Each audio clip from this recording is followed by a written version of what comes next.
We are joined by COO of Kagiso Trust, Themba Mola. They are taking a different twist to ensuring that we improve the state of education in South Africa. I know we are still in the euphoria of the increased matric pass rate for the class of 2024, the increased bachelor's passes, but there's also some, challenges within the education system where a lot of stats and analysts have been speaking about the fact that our STEM subjects have not really improved, and also why is a bachelor's degree not just the standard to get our young people through? And are young people reading for meaning? So there's a lot of challenges, and this is what we are going to have a conversation about.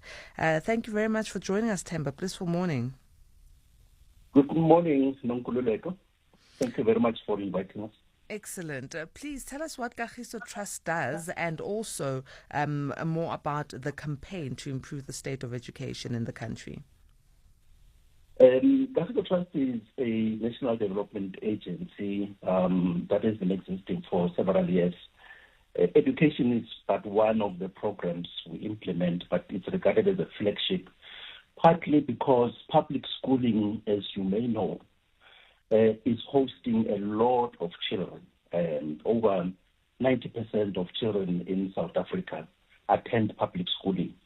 And any dysfunctionality affects those innocent lives by not providing them an opportunity of quality education. I think one of the things that we have succeeded to do as a country is maximize access, but access alone without quality becomes problematic. And that is the reason why we designed a multi-year program which works with different stakeholders, your learners, your teachers, and parents, as stakeholders to say, what is it that we can do in the system, in the pipeline? We are not about matric, as it is popularly celebrated, because matric is almost the exit part of schooling.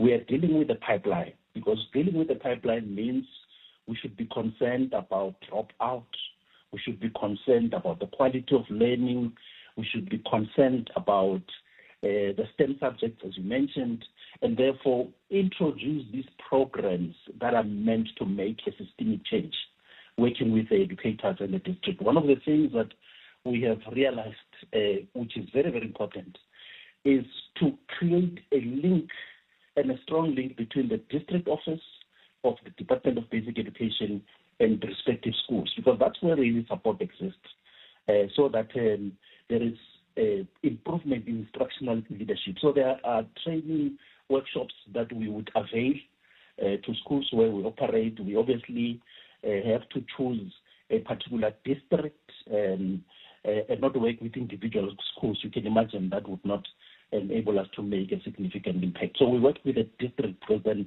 there are several schools within a district.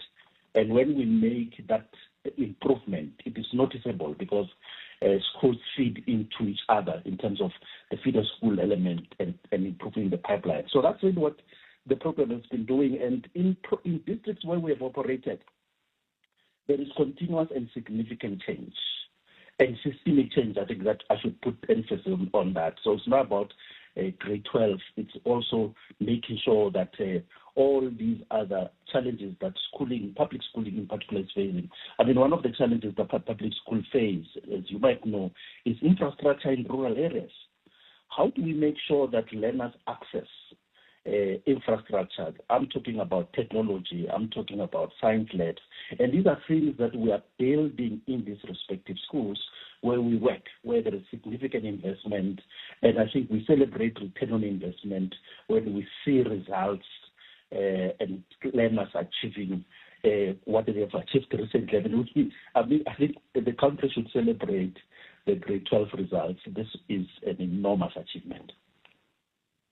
I do agree. So now, when it comes to basic education, especially when a learner moves from primary school into high school, in the lower quintile schools, right? So your quintile Mm. 1 to 3 schools that are no paying fee schools, you find Yes. that majority of the students, because of a lack of infrastructure and sometimes overcrowding in the schools, Yes.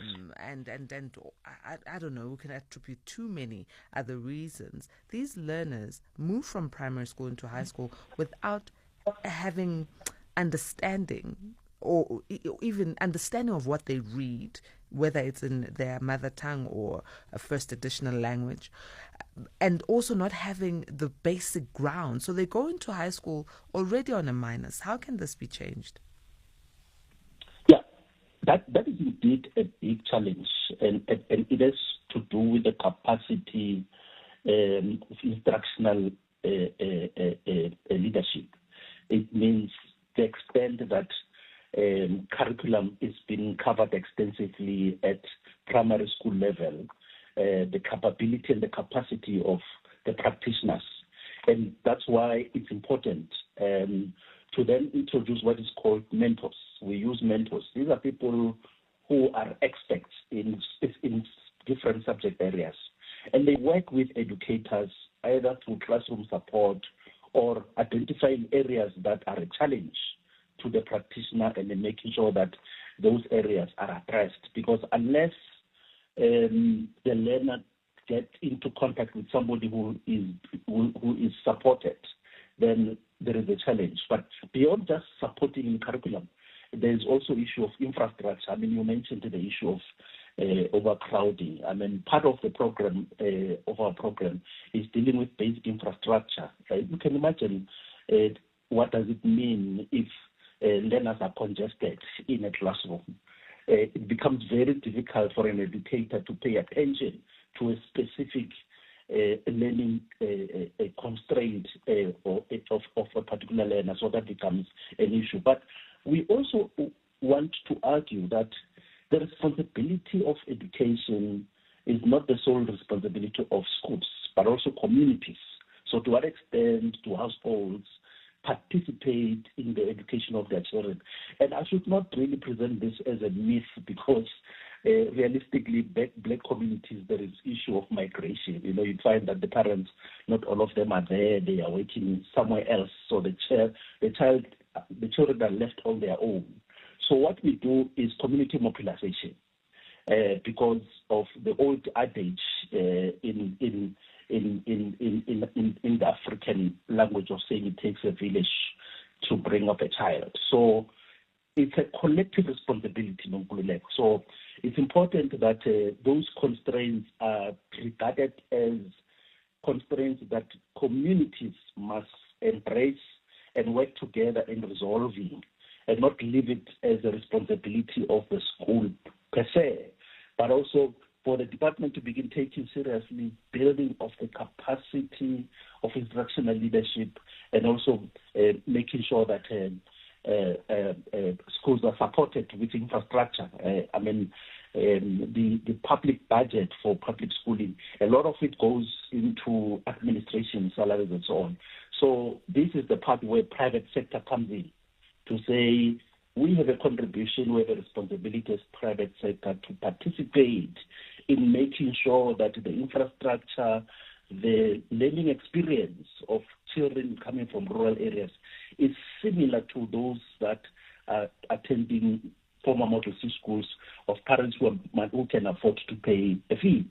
So that your quintile 1 to 3 needs to have a conducive environment of learning and teaching. So it's a collective approach.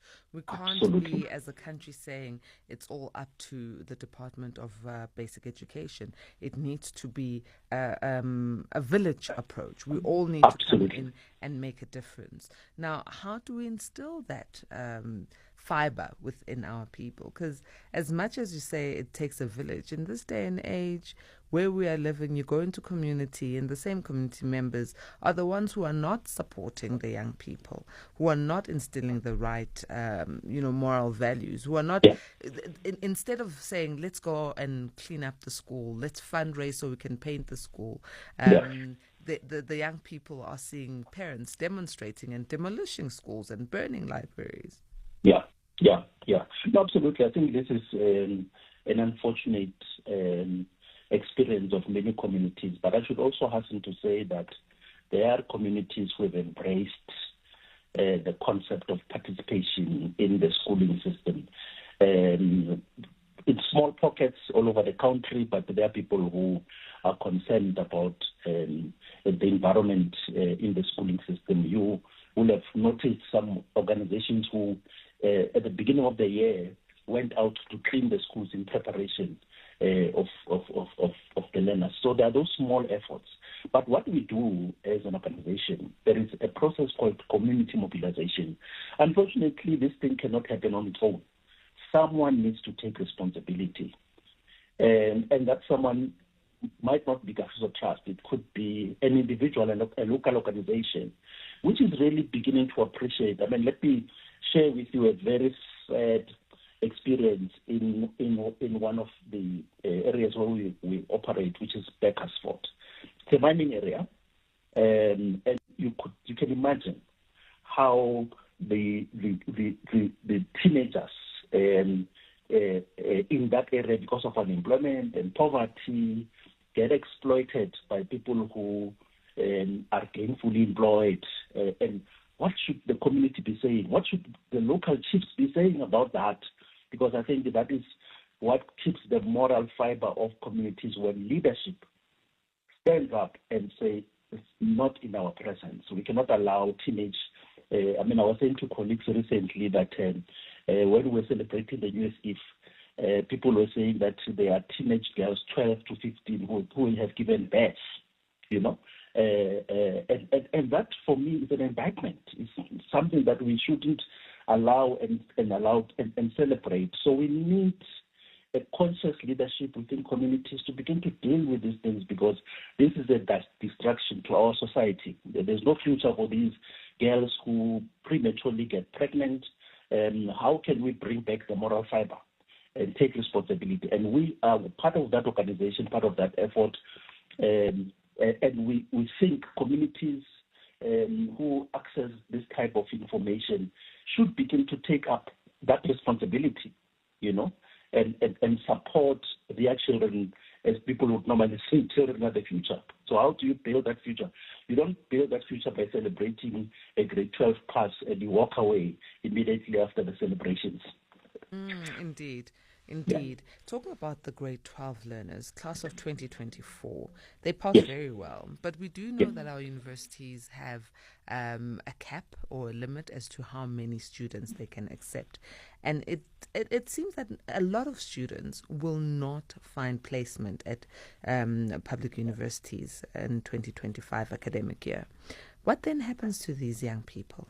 What does the future hold for them? This is our sad reality. Estimated number of universities, about 26 universities. They can accommodate just over 200,000. Unfortunately, the language in the schooling system has always been about university. We have not explored alternative pathways. And this is where we think there's an opportunity for us to begin to say university should not be the only destination. In fact, as we speak, there are graduates who have university qualification who are walking the streets unemployed. So therefore, it means we need to be saying what else is there available which can absorb people and make them ready to participate in the economy. So we are looking at TVET. TVET is not a popular destination for our for learners in the schooling system because of it is not promoted as a suitable destination. I think TVETs are also an alternative. There are about more than 50 TVETs in the country. They are not at the same level in terms of the quality of education. Obviously, it is upon the parents and the learners to make that selection. And you don't make a selection when you arrive at grade 12. I think this is our challenge. The schooling system needs to build career exhibitions so that our kids are given information. What is there available? There are short course certificates, a pilot for drones, machine learning, coding, gaming. These are employment opportunities that are beginning to become available, but not many of our children are aware of them, particularly those that are coming from rural areas. We recently took 10 young people from Sekhukhune to Cape Town to go and be exposed into the ITC world. And they were baffled by the opportunities that they saw. So the point I'm trying to make here is that university should not be the only destination we discuss in the classrooms, in the households. It should be a broader spectrum that we should speak about. And as long as a child has access to a smartphone, they should be able to access this information. And some of these courses are cheaper than university, and they immediately make you to qualify for gainful employment. One of the things that we're doing as Kagiso Trust, we're working with one of our investee company and placing people in in DHL. This is a courier company, and training them in supply chain management and freight management. And these learners who have been in that learnership, 50% of them got absorbed by DHL. That means immediately on completing their training, they were absorbed as employees, and 50% that are still seeking employment. Now, these are opportunities that exist. Unfortunately, we don't talk about them because for us, university seems to be the only solution. I'm not condemning university. I'm a graduate myself, but all I'm saying is that in this day and age, let us talk about pathways and broaden that conversation beyond university, so that people are given access to those opportunities. Excellent, Themba. We couldn't have ended it on a better note. I mean, multiple pathways to get into the economic space, and young people should be exposed to this. How do our A-teamers get in touch with Kagiso Trust? I think we are in most social platforms. Kagiso Trust at info.com or .coza. Our head office line is 011-566-1900, and then we will be able to take up whatever conversation they want to take with us. Thank you very much, Themba. Have a good day further. A-teamers, it's 5 o'clock. Let's go straight to the news.